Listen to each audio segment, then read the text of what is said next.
भागवत महापुराण के प्रतिदिन होने वाले स्वाध्याय में आप सभी का बहुत बहुत स्वागत है। क्रिएशन को आप सभी सब्सक्राइब करें, वीडियो को लाइक करें और अष्टम स्कंद के 20वें अध्याय में वामन भगवान का विराट रूप धारण करके पृथ्वी को नापना।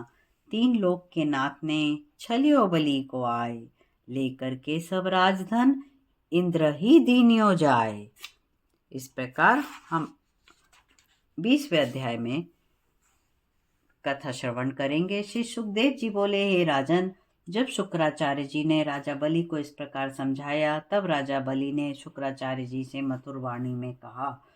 राजा बलि बोले, हे गुरुदेव, गृहस्थ आश्रम में रहने के लिए अर्थ धर्म काम का संचय किया जाता है और आपके कथन अनुसार आजीविका की रक्षा करना अति आवश्यक है। किंतु हे भगवान, हे भक्तवर प्रहलाद जी का मैं पौत्र हूँ। मैं एक बार देने की प्रतिज्ञा कर चुका हूँ। अब मैं इस ब्राह्मण से कैसे कहूँ कि मैं इसे नहीं दूंगा। इस पृथ्वी ने कहा है कि असत्य से बढ़कर धर्म नहीं है। मैं सब कुछ सहन कर सकती हूँ, किंतु झूठे मनुष्य का भार नहीं सह सकती। मैं राज्य के नाश से, दरिद्रता से, नरक में गिरने से इतना नहीं डरता जितना ब्राह्मण के प्रति धोखा देने से डरता हूँ। यह राज्य, पृथ्वी, धन संपत्ति मृत्यु के पश्चात सब साथ छोड़ देते हैं। यदि उसी धन, लक्ष्मी और भूमि से ब्राह्मणों को दान देकर संतुष्ट ना किया गया तो उनके संचय से लाभ ही क्या है। शिवी, दधीची आदि दानी पुरुषों ने अपना सर्वस्व त्याग दिया, फिर मुझे ही क्यों सोच विचार करना चाहिए। हे गुरुदेव, इस पृथ्वी का उपभोग कर पहले भी बड़े बड़े दैत्यों ने किया है, किंतु वे भी इस पृथ्वी को ज्यों का त्यों त्याग कर चले गए। हे प्रभु, युद्ध क्षेत्र में पीठ ना दिखाने वाले बहुत से वीर हैं, किंतु ऐसे लोग अति दुर्लभ हैं जो उत्तम पात्र के मिलने पर श्रद्धा के साथ दान करें। यदि सत्पात्र को दान देकर यह दान देने वाला दुख भोगता है तो वह दुख भी उत्तम है।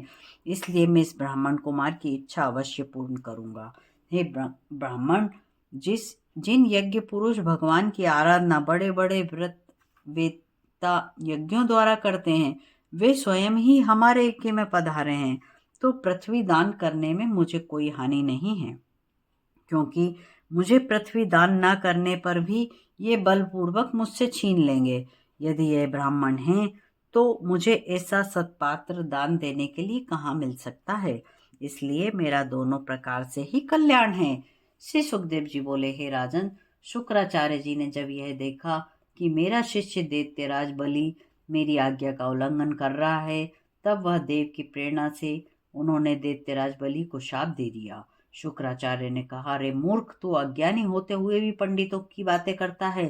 तूने अहंकारवश मेरे वचनों को नहीं माना, इसलिए शीघ्र ही अपनी लक्ष्मी खो देगा।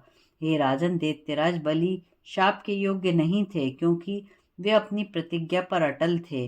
वे गुरु श्राप को सुनकर भी अपनी प्रतिज्ञा से ना टले। उन्होंने वामन भगवान की विधिवत पूजा की, 3 पग पृथ्वी देने का संकल्प हाथ में जल लेकर कर दिया।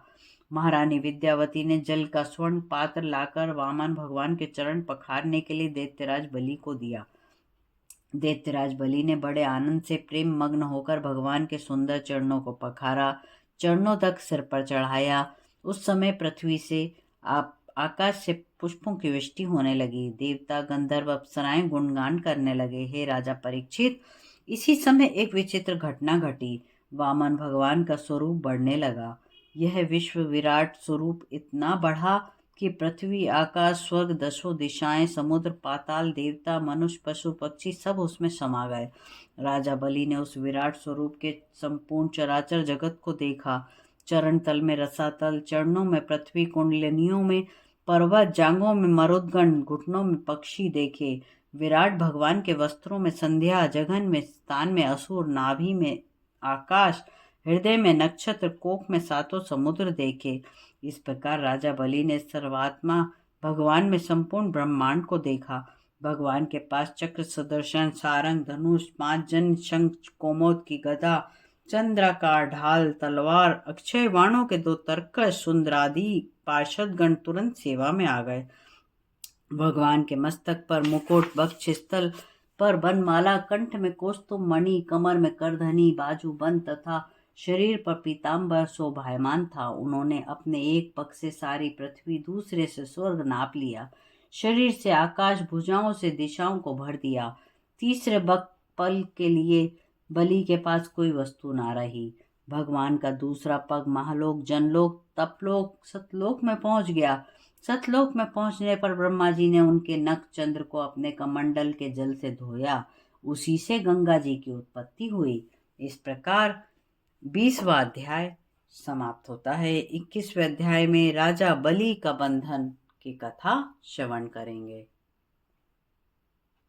कर्पूर गौरम कर्णावतारम संसार सारम भुजगेन्द्रहारम सदा वसंतम हृदय वंदे भवम भवानी सहितम नमामि। प्रेम से बोलिए जय जय श्री राधे।